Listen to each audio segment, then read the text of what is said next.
KPSTA Swadesh mega quiz. Kerala സാഹിത്യ അക്കാദമിയുടെ ആദ്യ അധ്യക്ഷൻ. ഉത്തരം സർദാർ KM പണിക്കർ.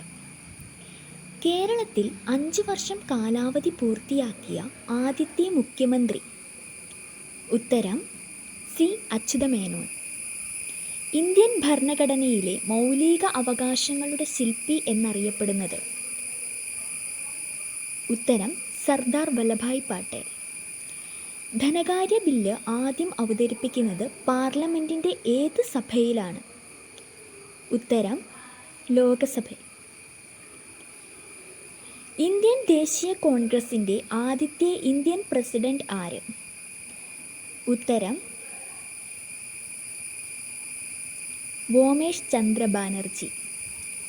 ഇരുണ്ട പശ്ചാത്തലത്തിലെ പ്രകാശമാനമായ ബിന്ദു എന്ന് ജവഹർലാൽ നെഹ്റു വിശേഷിപ്പിച്ചത് ആരെയാണ്? ഉത്തരം ഝാൻസി റാണി.